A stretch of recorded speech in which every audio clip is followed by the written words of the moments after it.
तो चलिए दोस्तों, आज हम बात करने वाले हैं parts of the Indian constitution. ठीक है।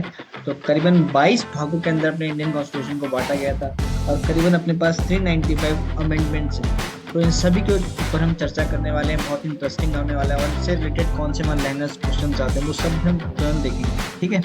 तो चलिए, तो पहले हम बात करते हैं फर्स्ट भाग की। तो फर्स्ट भाग में हमारे the union and the it's territory, संघ और उसके राज्य क्षेत्र को कवर किया गया। और किस अनुच्छेद के अंदर आता है? तो अनुच्छेद 1 से 4 के अंतर्गत इनको कवर किया गया है। सेकंड भाग के अंदर हमें हमारी नागरिकता, सिटीजनशिप है ना, उसको दिखाया गया है, उसके अंदर उसको डाला गया है।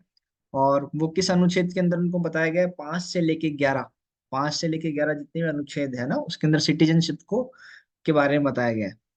थर्ड जो है वह है फंडामेंटल राइट्स, इसे मूल अधिकार भी कहते हैं। ये आपको कहाँ मिलेंगे? 12 से 35 अनुच्छेद के अंदर इनके बारे में संक्षिप्त इनके बारे में बताया गया है। ठीक है।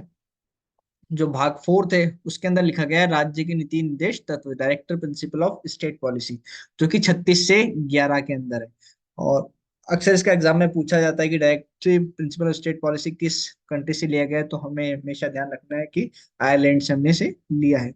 फिर जो कि बहुत ही मोस्ट इंपॉर्टेंट है कि फोर्थ का ए है ना, जिसे हम फंडामेंटल राइट्स कहते हैं, वो 51A के तहत आते हैं। तो हमेशा एग्जाम के अंदर एक क्वेश्चन पूछा जाता है कि फंडामेंटल जो ड्यूटीज है वो कौन से अनुच्छेद के अंदर आती है? तो 51K। और भाग की बात करें तो फोर्थ ए के अंदर वो कवर होती है। तो ये हमेशा हमें ध्यान रखना है, बहुत इंपॉर्टेंट क्वेश्चन है। ठीक है। फिर संघ द यूनियन की बात करें तो 52 से 151 अनुच्छेद के अंदर इनका वर्णन दिया गया है।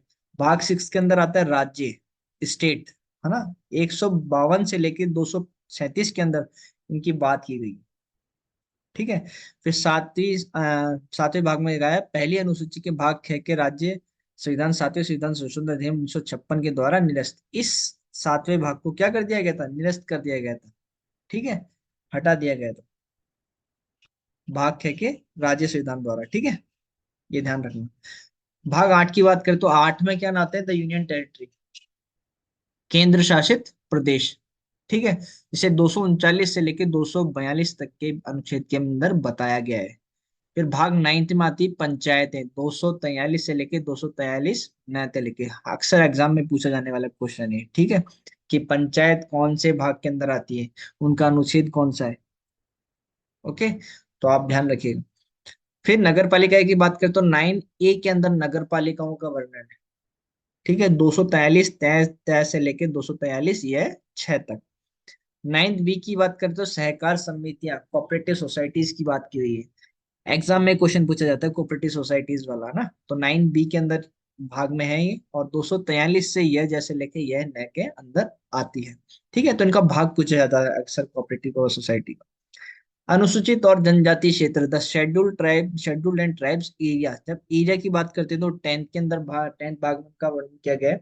और 244 से लेकर 244 तक ये तक इसके अंदर आपको अनुच्छेद के अंदर मिलेगा। संघ और राज्य के मध्य संबंध, रिलेशनशिप की बात करिए, क्वेश्चन पूछा जाता है। मैं आपको बता दूं इनके अनुच्छेद के बारे में पूछा जाता है 245 से लेकर 263 के बीच में। और ये कौन से भाग के अंदर आते हैं? तो भाग हमें हमेशा ध्यान रखना है कि भाग 11 के अंदर। फाइनेंस, प्रॉपर्टी, कॉन्ट्रैक्ट या सूट की बात करें तो ये किसके अंदर आते हैं? 264 से 300 है। और ये 12वें भाग में है। इन चारों का ध्यान रखना, फाइनेंस, प्रॉपर्टी, कॉन्ट्रैक्ट और सूट। फाइनेंस और प्रॉपर्टी का तो खासकर एग्जाम में पूछा जाता है। तो कौन से भाग में आते हैं? 12वें भाग के अंदर इन्हें लिया गया है। 264 से लेकर 300 ए अनुच्छेद के अंतर्गत। भाग 13 की बात करें तो भारत के राज्य क्षेत्र के भीतर व्यापार, वाणिज्य और समागम। ठीक है, 301 से लेके 307 तक।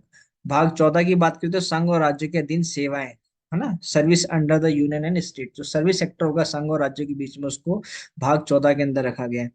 भाग 14A की बात करें तो अधिकरण, ट्रिब्यूनल्स जो आते हैं ना, वो 323 से लेके 323 ख तक। एंड मोस्ट इंपोर्टेंट क्वेश्चन, निर्वाचन, इलेक्शन। इलेक्शन को भाग 15 के अंदर बताया गया है।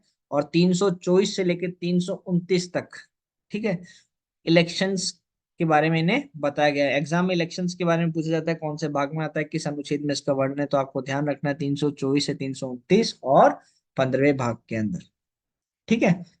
भाग 16 की बात करते हैं तो कुछ वर्गों के संबंध में विशेष उपबंध, जैसे अनुसूचित जाति, अनुसूचित जनजाति, पिछड़े वर्ग, आग्नेय अभाज्यों के संबंध में विशेष उपबंध। तो 330 से लेके 342 के बारे में अंदर बताया गया है। और मैंने कुछ ही कम एग्जाम्स के अंदर उसका देखा है इसके बारे में ना, तो बहुत कम पूछा जाता है। राज्य भाषा ऑफिशियल लैंग्वेज की बात करें तो अक्सर एग्जाम में पूछा जाता है, भाग 17 के अंदर ऑफिशियल लैंग्वेज का वर्णन है, और 343 से लेकर 351 के अंतर्गत अनुच्छेद में इन्हें बताया गया है। भाग 18 की बात करें तो आपातकाल इमरजेंसी प्रोविजन, 352 से लेकर 360, मोस्ट इंपोर्टेंट क्वेश्चन, इमरजेंसी से रिलेटेड एग्जाम में क्वेश्चन डेफिनेटली देखने को हमें मिलता है। प्रकीर्णन की बात में सेलियंस जितनी भी बात बाकी बचे वो भाग 19 में डाले गए, और 361 से 367 के अंतर्गत वो आते हैं। फिर भाग 20 की बात करते हैं, संविधान का संशोधन अमेंडमेंट्स। एग्जाम में पूछा जाता है कौन सा अनुच्छेद है, तो आपको ध्यान रखना है 368 अनुच्छेद के तहत संविधान का संशोधन किया जाता है। हमें किसी भी संविधान में चेंजेस करने, अमेंडमेंट्स करना है। भाग 20 के अंदर इसका पार्ट है, और ये कहाँ से लिया गया संविधान संशोधन, तो हमने साउथ अफ्रीका से अडॉप्ट किया है। ठीक है। भाग 21 की बात करें तो अस्थायी संक्रमणकालीन और विशेष उपबंध, 369 से 392। भाग 22 की बात करें तो संक्षिप्त नाम प्रारंभ हिंदी के प्राकृतिक पाठ और निरसन, 393 से 395। तो बस आपको ध्यान रखना है कि 22 हमारे भाग हैं, और 396 हमारे क्या है, अनुच्छेद। तो चलिए, ये वीडियो कैसा लगा जरूर जरूर बताएं, कमेंट बॉक्स में कमेंट करें। थैंक यू सो मच, मिलते हैं।